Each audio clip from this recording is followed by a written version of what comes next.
Баян-Улгийн аймгийн хоол үйлдвэрлэлийн галайхан төрийн бус байгууллага Монголын мастер тоогоочдын холбоотой хамтран аймгийн аврах тоогооч шалгаруулах тэмцээнийг энэ сарын 29-ний өдөр Өлгий хотноо зохион байгууллаа.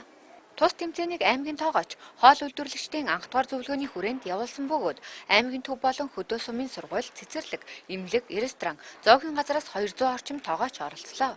Оролцогчид цэцэрлэг, сургуулийн эмнэлэг, ресторан, зоогийн газрын хоол болон талах нарийн бовны төрлөөр газар дээр нь хоол хийж өрсөлдлөө. Баян-Улгийн аймгийн тоогооч хоол үйлдвэрлэгчдийн анх дугаар зөвлөгөө нь өнөөдөр 3 дахь өдрөөр үргэлжилж байна. Зөвлөгөөний хүрээнд бид нар мэдээлэл ихтгэл хүргэхээс гадна хилцүүлэх хийгдгээс гадна мэргэжлийн сургалт явууллаа. Одоо энэ 3 дахь өдөр нь болохоор ур чадвараа шалгаруулсан одоо 150 гаруй тоогооч нар оролцож байна. Энэхүү зөвлөгөөнийг зохион байгуулахад Монголын хоол үйлдвэрлэгчдийн мэргэжлийн нэгдсэн холбоо, мастер тоогооч нарын холбоо, Баян-Улгийн аймгийн хоол үйлдвэрлэгчдийн галайхан холбоо маань хамтарч энэ зөвлөгөөнийг зохион байгуулж байгаа. Өнөөдөр энэ манай аймагт тулгамдж байгаа асуудлын нэг бол хоол үйлдвэрлэл. Тоогооч нар маань өөртөө мэдрэхгүй байна, үнэлэхгүй байна. Төр засагч мөн үнэлэхгүй байна. Тэгэхээр тоогооч гэдэг хүн нэг номерт одоо ёс зүгөө мэдэх хэрэгтэй, өөрийгөө үнэлэх хэрэгтэй, өөрийгөө хөдөлмөр эрх зүйгээ хамгаалуулах шаардлагатай.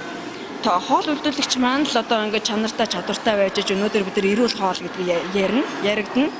Хоол үйлдвэрлэгчийн салбарт мөрдөх зах зээл дадлууд, үйлдвэрлэлийн зах зээл дадлалтай за хүнсний аюулгүй байдлын талаарх ойлголтуудыг за тэгээд яг хоол үйлдвэрлэлийн технологи ажиллагаатай холбоотой онл практикийн сургалтыг үр дүндээ зохион байгуулсан маш сонирхолтой болсон. Хүмүүс бас өндөр сэтгэлдтэй байлаа. Өнөөдөр болохоор хоол үйлдвэрлэлийн салбарын ажил мэргэжлийн аврах шалгаруулах тэмцээн болж байна. За ерөнхийдөө энэ оролцож байгаа хүмүүс бол маш идэвхтэй 13 сумаас ирсэн тоогооч нар маань маш идэвхтэй оролцож байна. Тэгээд ерөнхийдөө анх удаа зохион байгуулж байгаа гэдгээр ач холбогдолтой байгаа. Ерөнхийдөө сүүлийн жилүүдэд Баян-Улгийн аймагт хоол хүнсээр дамжих өвчл бас буурах байгаа.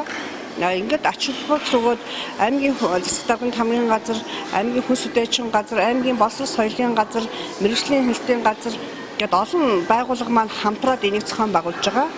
Тэгээд үүний үр дүнд бол мөн бас төрийн бус байгууллагатай тоогоочны холбоо салбар зөвлөлийн одоо хамт олон маань ингээд багаараа бас энд ажиллаж байна. Тэгээд энэ ажил маань үр дүнгээ өгөх байхаа гэдэгт бид нар итгэлтэй байна. Яагаад гэвэл ерөнхийдөө хүн амын энэ яг хоол үйлдвэрлэгчийн салбарын ажилтнуудын дунд бол хүнсний аюулгүй талаарх ойлголт ер нь бол муу байгаад байгаа юм байна гэдгийг харагдчихлээ л да. Одоо байнга сургалт бас хэрэгтэй юм байна. Яагаад гэвэл энэ салбарт ажиллаж байгаа хүмүүсийн онцлог бас өөр байдаг. Дандаа нэг гатхуунд ардталтай ажиллаж байдаг. Тэгээд цаг наргүй ажиллаж байдаг.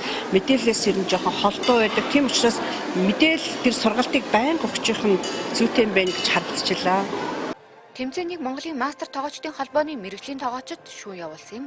Шүүгчдийн шийдвэрээр сургууль, цэцэрлэг, эмнэлгийн хоолны төрлөөр Өлгий сумын 16 дугаар цэцэрлэгийн тоогооч Майра Гүйл, ресторан зоогийн газар кафены хоолны төрлөөр Өвлискай рестораны тоогооч Жамболат, талах нарийн бовны төрлөөр Маржан Бекри цехийн тоогооч Маржан Гүйл нар тус аймгийн аврах тоогоочоор шалгарч Памукали ресторан болон Хөлийн 0165 дугаар ангийн тоогоочид шилдэг багаар тодорлоо.